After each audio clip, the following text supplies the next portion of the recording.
How's everyone doing today? I hope y'all had a real wonderful day. I hope y'all hope none of y'all didn't have to deal with no BS today. But check this out. Today I'm making another reaction video. This video is titled 10 Horrible Ways to Die in Skull Island Episode 1. Peter Jackson edition. Peter Jackson edition. Now, 10 Horrible Ways to Die, there's more than 10 horrible ways to die in Peter Jackson, because let's be honest. My favorite Skull Island is the Peter Jackson Skull Island because it's more chaotic. It's more just hectic. Look, the 2017 Monsterverse Kong Skull Island was good, but it got nothing on Peter Jackson Skull Island. Simple as that. In my opinion, got nothing on it. But let me get right. Let me up my audio a bit for y'all. Make it perfect for y'all. You know what I'm saying? I don't want something to be bad. All right, let's see. All right, let's get right to it. This isn't an ordinary island. Once you step onto its shores, you're redefined as prey. Your days, hours, seconds, they're numbered now. Any life you had before you arrived here, consider it gone. Your destiny is no longer in your hands, determined by who finds you first. Your only options? Pray that death comes quickly. In this episode, we will visit one of the most dangerous cinematic universes in history, Skull Island. Except this island is different, filled to the brim with predators that will not think twice before sinking their teeth into you and enjoying the act of killing. A land so twisted that even prey animals can call you food. In the analysis platform, these test subjects will be shown no pity, no mercy, while we explain in detail the horrendous ways to perish on this island. Subscribe now if you don't want to miss the... It's safe to say, it's really safe to say, come on, Peter Jackson Skull Island is the best. Like, #1 Skull Island is Peter Jackson Skull Island. Like I say at the beginning of the video, 2017 Skull Island is good, but it got nothing on Peter Jackson Skull Island. I'm telling you, it got nothing on it. Next wave of carnage. Gojicenter now presents 10 Ways to Die in Peter Jackson's Skull Island, Part 1. Number 1, peeled to the bone. Upon being dropped in this Skull Island, we can almost guarantee that you'll be dead within a couple of hours, doing things as simple as trying to cross shallow water. There is one creature around here that does not pass by any opportunity for an easy meal, especially given their large numbers, the killer eel. These predators prefer to thrive in large schools of up to 100 members. Measuring anywhere between 2 to 3 feet, a single one of these eels may not seem like a threat, but add a few more into the mix and now we have an inescapable... Yo, these things big. I don't remember this inside the movie. I don't remember this. I don't remember that. Situation. These aren't closely related to real-life eels, but they are more related to lampreys. Their teeth formations resemble those of a cookie-cutter fish as well, perfectly shaped to slice flesh off their victims. Once the first one takes a bite, the blood expelled from the victim will drive the surrounding eels into a ruthless feeding frenzy, while stopping at nothing until nothing is left except a bare skeleton. You'll feel every bit of pain during this experience until enough blood has left your body, making you fall unconscious. Number 2, bloodbath. It wouldn't be a difficult task to realize that swimming in deep water is probably the worst idea. There are many creatures to remind you of this, but today we will discuss one whose name literally means ugly wet lizard, the Udusaurus. This animal can measure anywhere... Yeah, it's like nowhere in this Skull Island is safe. You can't go in no waters. You can't go under a tree branch. You can't go nowhere without getting killed by something. The bugs, the smallest bugs, they can kill you. Man, that's why the Peter Jackson and King Kong, that dude, let's be honest, make Peter Jackson Kong the size of Monsterverse Kong. Peter Jackson Kong was solo because this dude is so experienced with all sorts of stuff. He will win easily. He would easily win against Big Kong right there. If they increase his size to be his size also. Between 4 to 6 feet in length. Its bulky build is what this animal relies on when hunting large prey such as this test subject. These creatures don't have gills. They rely on swimming up to the surface to breathe air, except unlike humans, their lungs have a much greater oxygen capacity, allowing them to hold their breath for at least 3 minutes. We'd like to guess that this is more than most of you can hold your breath for. This animal's large mouth, equipped with straight teeth, will begin to grip a victim by the extremities and begin to swim downwards. The struggling motion will accelerate oxygen depletion in your body, not to mention the blood lost during this struggle. Any accompanying Odosaurus would grip onto other extremities, injuring them so much that swimming up to the surface would be more painful than just succumbing to these creatures. Fatigued, bled out, and out of breath. There's not much you can do against these creatures. Number 3, Face Off. Not every animal on this island survives on flesh alone. There are some creatures here that enjoy the delights of plant life, fungi, and, of course, flesh. This next relatively known creature is known as the Avarasaurus. Don't let this hadrosaur-like build fool you. If you look closely, this animal has 2 sets of sharp clawed hands on its forelimbs, and very sharp rows of pointy. Why the heck does this thing kind of look like an allosaur? Wait, I think I said it right. I think I said it right. An allosaur, a freaking. God dang it! What is those dinosaurs called? A stegosaurus. Like an allosaur, a stegosaurus without the back spines on it, and like some mix between a spino and an allosaurus face. It's a weird looking creature right here. Teeth, which are used for gripping flesh, strong neck muscles to yank backwards to tear apart and consume its meal. Apart from this, this thing is also quite large. Some specimens range from 18 to an outstanding 26 feet in length.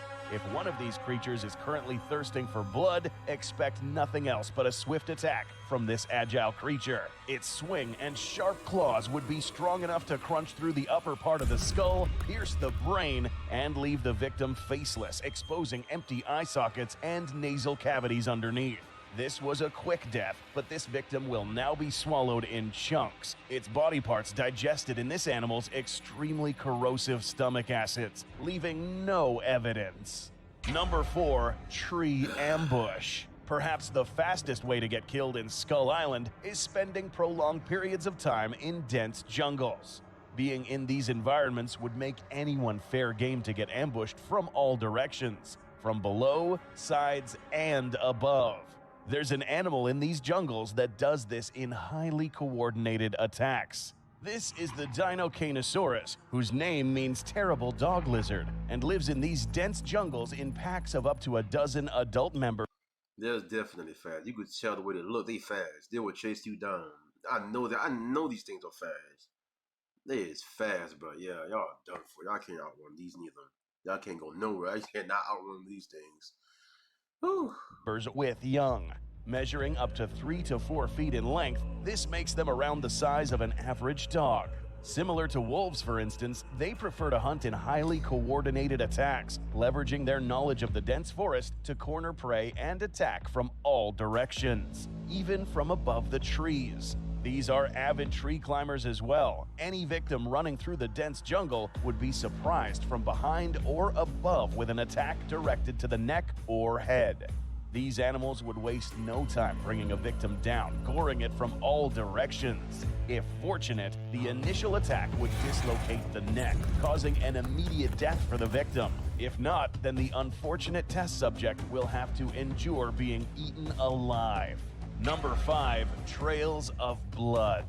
In the half-fortunate event that you manage to survive an encounter with the previous creature, there will be another animal that will head directly towards you once it smells your blood. Admittedly, there are dozens of creatures that fit this description, but now we will be discussing a creature known as the Malevolusaurus. This animal very much resembles the much more popular Dimetrodon, except this one is a lot bigger, measuring 20 to 24 feet in length. This animal's jaws open. Yo, this thing. This thing look like to me it could swim also. Wow. I like the design of it too. I really like it. I like the little design it got. Got some stubby feet. The feet is a little stubby, but yeah, I like the design of it. Open and close very quickly.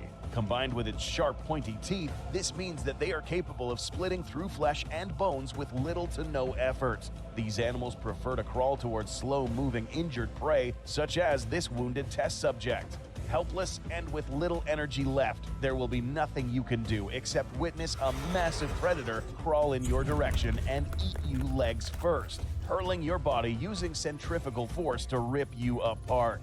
At this point, you accept your inevitable fate as a contributor to this biome's brutal food chain and pass away, never to wake up again. Number 6. Shoreline Butchery.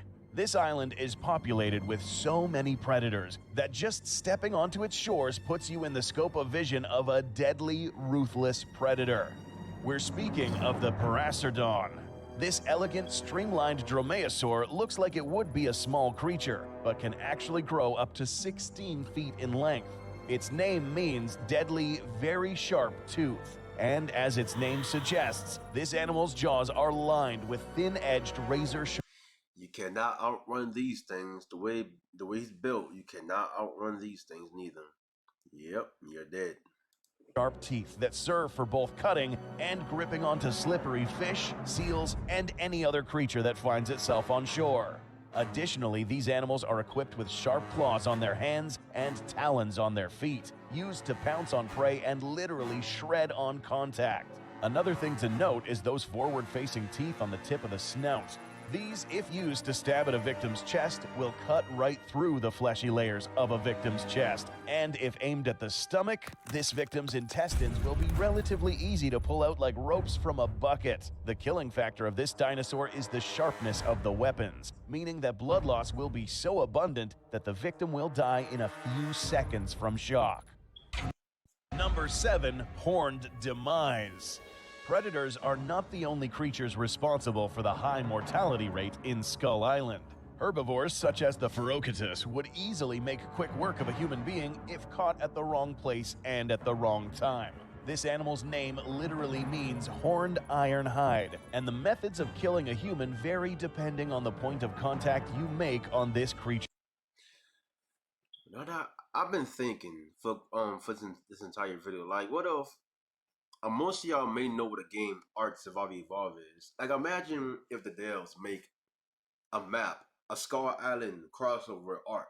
Basically, a survival map of Skull Island, but it's Ark type stuff. That would be awesome. That would be a great DLC right there. Like, you could tame all, you'd be able to tame the V-Rex, the Bronchio, those. You could tame everything in Skull Island and stuff. That would be freaking awesome. I would love something like that. Skull. Unlike the ancient iterations of ceratopsians, this animal has 2 distinct horns coming from its nose, pointing in different directions. The center is occupied by a bony knob, which could easily damage any small creature caught in between. A human running away who gets rammed by this part would instantly feel his backbone shatter, causing instant paralysis from the neck down.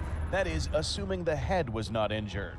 The musculature of a Ferocatus is so developed along its back that it allows it to inflict severe injuries on large dinosaurs as well, such as the Vistatosaurus rex. But in the event that these horns make contact with the test subject's back, this victim would get impaled and torn in half from the force behind the blow. While your destroyed body lays on the ground, you'll be conscious for long enough to acknowledge what happened to you, but left alone to feed another carrion feeder. Number 8. Skull Splitters.